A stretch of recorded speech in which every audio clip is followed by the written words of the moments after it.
Good day, everyone. It's Monday. It is Monday morning, and what is better on a Monday than to wake up to a brand new Hunter McIntyre video? Many of you have seen the Killian video. It is starting, it is popping an awful lot of conversation out there in the OCR world. Would you believe other obstacle racing athletes have reached out to me? And later today, I will be talking to one of them. You're going to want to hear from him, her, them. You don't know who it is, but you will soon. Anyhow, go check out that video yesterday. And Hunter, is he ever not on fire? This one's a doozy. We spoke for, I'm not sure how long yesterday, but here's a little taste of a great chat with Hunter. Away we go. So did you just record a podcast with someone named Kempson and you didn't use this amazing microphone? No, I did. It was very exciting. Okay. So you've got an Elmer Fudd thing going on right now, audio listeners. Hunter's looks like he's wearing a onesie and like a hunter's hat. Ha! You're a hunter. Hunter. No, Kempson and I just decided that when we're doing the show that we're going to pick out funny outfits out of our closet every time we get kicked off. Well, it's funny. You said Kempson, and I assumed you meant the other Kempson because I've been talking to him a lot. And I was like, hey, Ryan, you done talking to Hunter yet? And he's like, what are you talking about? Yeah. I should have assumed about Matt Kempson. But I got to be honest, Hunter, if we're going to listen, we always get real right away. You are very often falling in and out of love and or friendships with people. I can't tell who's mad at you. I can't tell who you're mad at. You always step up and go, hey, let's be bros again, which I appreciate. Yeah. But yeah, I wasn't sure what the Kempson status was at this point in time. I don't know. It's kind of like a permeable barrier at this point. I think we haven't fully worked out all the kinks because we've talked about living together again. Boy. Yeah, we've talked about living together again, but then there's like this kickback. He's like, let's do it. And then all of a sudden I'm like, let's go. And he's like, no, I can't. And I'm like, I've been hurt before. No, I couldn't. I can't be hurt again. I know. I don't know, man. Like, I think truthfully, I have such great relationships with all my friends.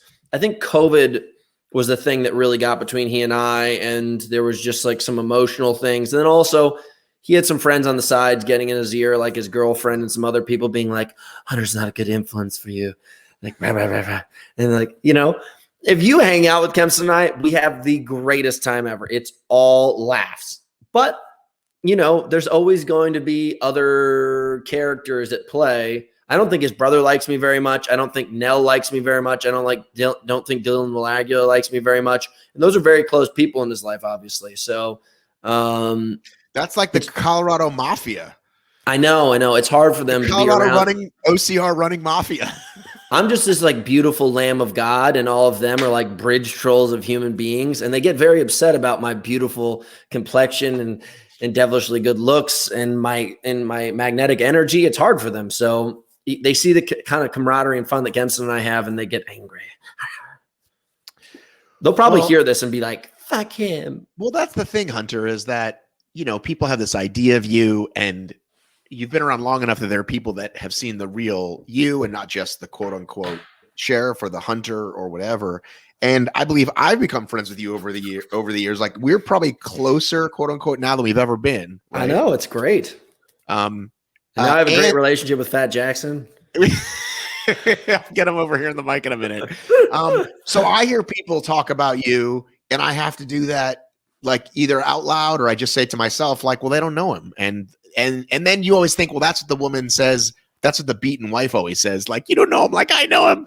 But yeah. It's true. It's true. But I feel like you and I have to have this conversation every time we get on the mic. Because you're so your presence is always out there. You're always doing something. This is your living.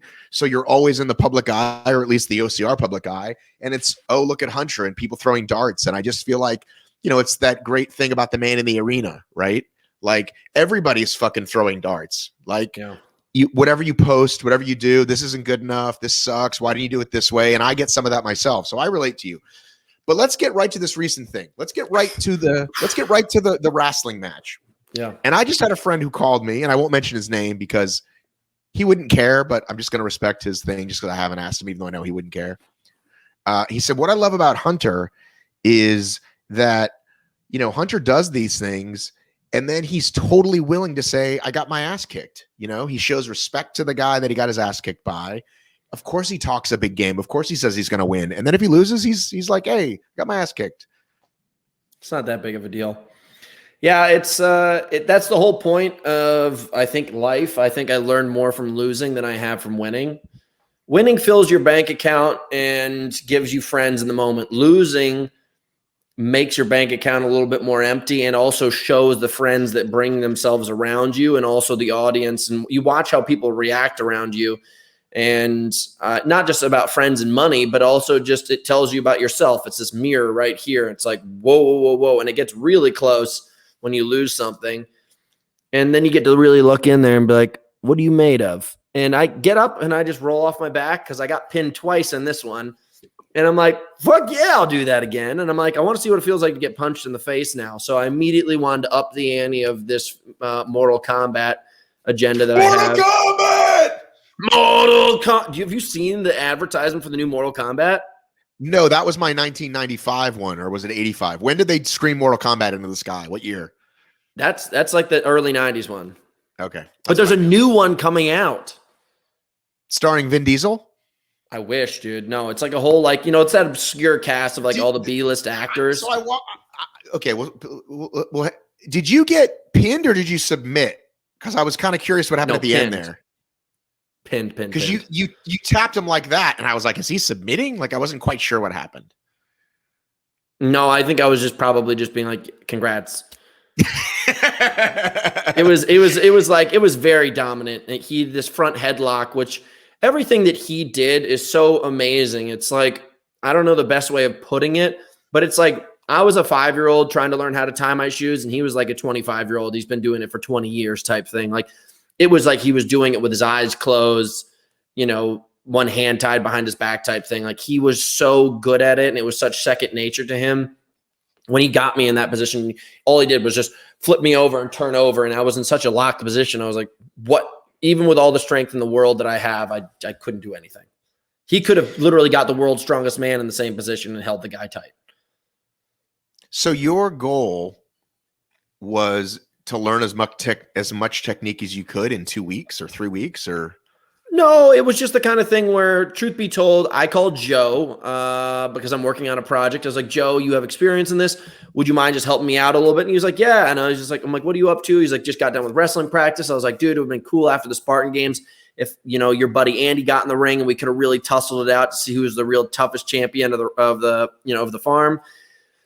And he's like, Andy's right here. Why don't you come wrestle him? I was like, done. Let me know when and where. He's like, next Monday, fly out. Let's do it. I've got a wrestling camp going on. I was like, double done. So I just booked a ticket. I literally had less than 10 days from when the conversation happened to the day that I showed up at the farm. And in that time, I contacted my buddy Bobby, who is an incredible wrestler. He's 58 years old now. And we just worked technique. Like, I would have been in a worse position if I didn't even work with him, because it's just the amount of technique that goes into it versus just manhandling is just a whole nother level. So I worked with him a little bit. Then I went to wrestling camp and hung out with the kids. Obviously, Joe is doing a million different things. They have a new product called Spartan Combat. I don't know if I'm letting the cat out of the bag on that one, but they're developing a program with Cornell. They're developing a program at his farm. They're doing youth work. They're doing collegiate work. They're doing post-collegiate work. So this was just like one little thing that he was doing. I came in, wanted to have fun. Obviously, if you guys haven't noticed, I've been really focusing on YouTube lately, and I'm working on a show that I want to call the Headhunter series, where I'm traveling around the world, going after the best athletes in their respective sport and going to compete against them, either compete against them or participate with them in their sport. So first episode, I went into the lair of the lion, and I went out to Germany and went and competed in High Rocks, where supposedly their athletes are like, they created the sport. They have had 3 years of experience. I was like, let's go to their home turf and go compete against them. Went and did that. Then I wanted to compete against Nick Bear in the marathon. He wouldn't let me compete against him in his private marathon. So I went out to Utah, where I bought tickets to the marathons he was going to. He skipped all of them. Not that he's a bad guy. I just think that COVID restricted his possibilities of reaching these things. So I just competed against him virtually in my marathon while he did his. But why didn't you do the same one he did? I'll show you the text messages. Like I kept on messaging him for months. I was like, hey man, like what marathon are you doing? I want to come race with you. What marathon are you doing? He's like, I don't know, blah, blah, blah. I don't know if he was dodging me or if he was just, just didn't even really know. Then eventually I found out that he wasn't doing any of these marathons and he started his own. I was like, hey man, can I come to your marathon? He goes, yeah, let me talk to the race director. Race director said I couldn't come, too dangerous because of COVID. I'm obviously infectious. And then I was like, fuck it. I'm just going to go out and do this thing. And I'm going to videotape the whole thing start to finish and just show that I could do it if I wanted to. Did that. And now obviously the most recent episode, wrestling against a 2008 Olympian and just getting twisted into a little pretzel. All right. Well, let's back up a little bit because I am your friend and I'm a journalist that asks very hard-hitting questions. Yeah. And I can tell you that some of the criticism you got that someone sent me after the marathon was it's a downhill marathon. It was a down. Yes. That it was a straight downhill marathon. True or false? Yeah, it is. But it's a Boston qualifier, and it's the one that he signed up for. Like a lot of people think they're like, oh, Hunter's just trying to I always seem to do what I set out for, and then there always find some kind of little edge of how it wasn't. I had an advantage. Oh, Hunter just tripped into winning TMX and Broken Skull Ranch. Like he didn't have to fight such and such person, so he isn't really the champion. Or he's like, oh, he went to the CrossFit Games and didn't really earn it. Like every single fucking story I do, there's always something if I shortcutted or cheated or I by accident tripped into all of these championships and all of these great endeavors. And I'm so mistakenly good at what I do. Oops, I fell over into a 255 marathon. Oops, I fell over to the CrossFit Games. Oops, I fell over to High Rocks World Championship title. Oops. I don't give a fuck.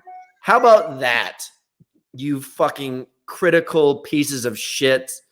Fuck you guys. How about that? Is that enough? God, shut up, internet. I'm sorry. It's amazing. I'm sorry. Oh, my goodness. I don't know why that was so funny. I'm not a mean person, but you guys are making me a mean person. Shut up. I just put my shoes on and I ran. I didn't create the course, you freaking idiots. Would you sign up for another marathon though? Would you sign up for another marathon and go sub 3? Yeah, it's not that big of a deal. It's not that big of a deal. I think I was thinking of Britney Spears for some reason because I watched that Britney. Free Britney, free Hunter. Okay, it's the same. Right? It's the same freaking thing. Okay, let go of me. Let me go from these bonds. Okay, so glad we got that out of the way. Thank God. Okay.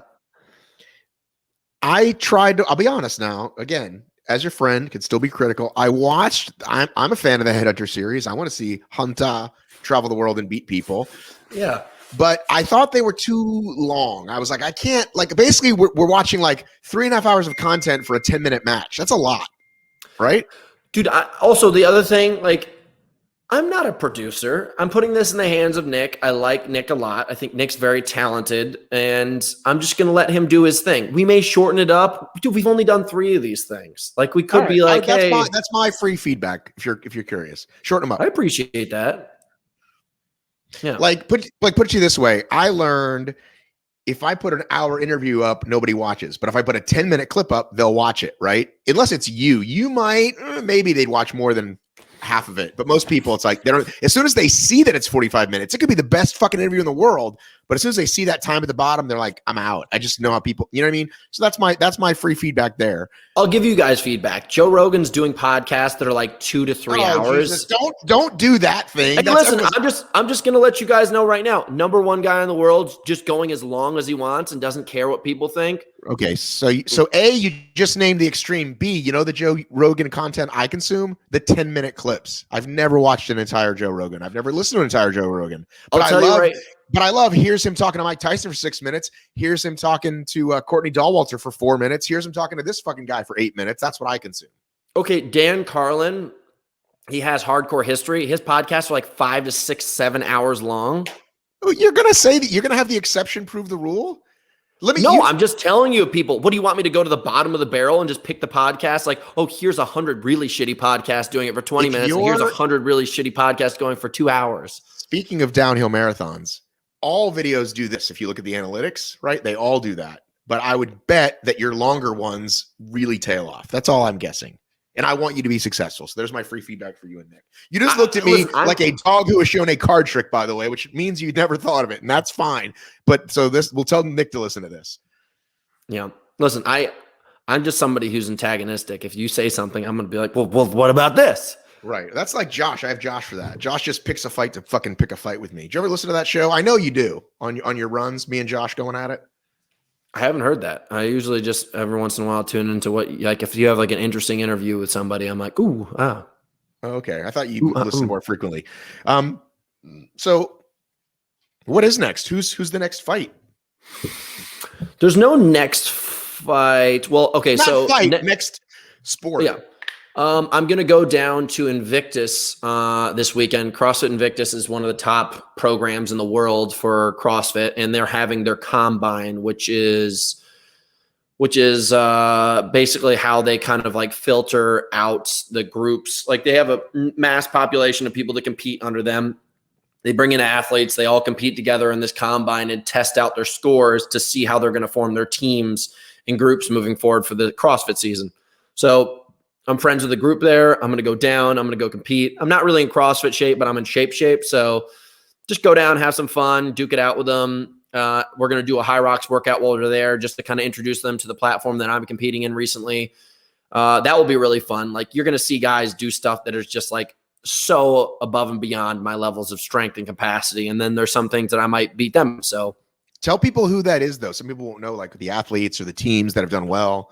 Well, I don't know specifically who's going to be there, but I'll just let you know that they've had athletes like Josh Bridges used to work with them. They have Lauren Fisher and Garrett Fisher, both like top 5 CrossFit Games athletes. They've had, I think they've won the CrossFit Games as a team, and they've been top 3 every single year in like CrossFit Games since it's the beginning of time as a team. Right. And so Froning's teams usually win. The one year they didn't, it was Invictus, and Invictus has made the podium all the other years. Something like that. I don't know the exact facts, but I'm just going to say that they are very good. Right. They're very, very good. Somebody who's a CrossFit fan who's listening, you can send me a screenshot and inform me. Put the facts up, baby. Yeah, so that's going to be great. There's another project I'm trying to put together with a girl. I'm not going to use her name yet because she hasn't agreed to the project, but she is an adaptive athlete. She's going to be doing a very grandiose task of climbing up all these gigantic mountains around the world. I think it's a charity event, and she's training really hard. So I'm trying to put together a project with her where I help her go up a massive mountain in training. I'm not going to do one of the big ones like the majors with her. And that will be like just a fun thing to experience what it's like to be in that woman's place while going through time and space up a mountain, because that's a totally different experience. Like, obviously I have all my legs and arms, so I can't even imagine what it would be like. So I think it'd be cool to tell that story, go through that space. It's going to be freezing cold, snow on the ground, winds, gusts of 70 miles an hour with negative 75-degree temperatures, bears and minks coming after us. It's going to be crazy. I think you could have a voiceover career when this is all said and done, maybe when the body fails. Yeah, dude, 100%. Everything from basically the Adam's apple down is going to be destroyed, and just up here, moneymaker. Thank you so much for watching that. Go ahead and subscribe. I think there's a little button right there you can push to subscribe. So you're getting all these videos when they come out, because they're really good. We often have watch parties. For those of you that are watching the watch parties, you know it's a gosh darn good time. But if you haven't been a part of that, hit the notification so that we go live the first time. There's a nice chat of who's watching it while it's happening.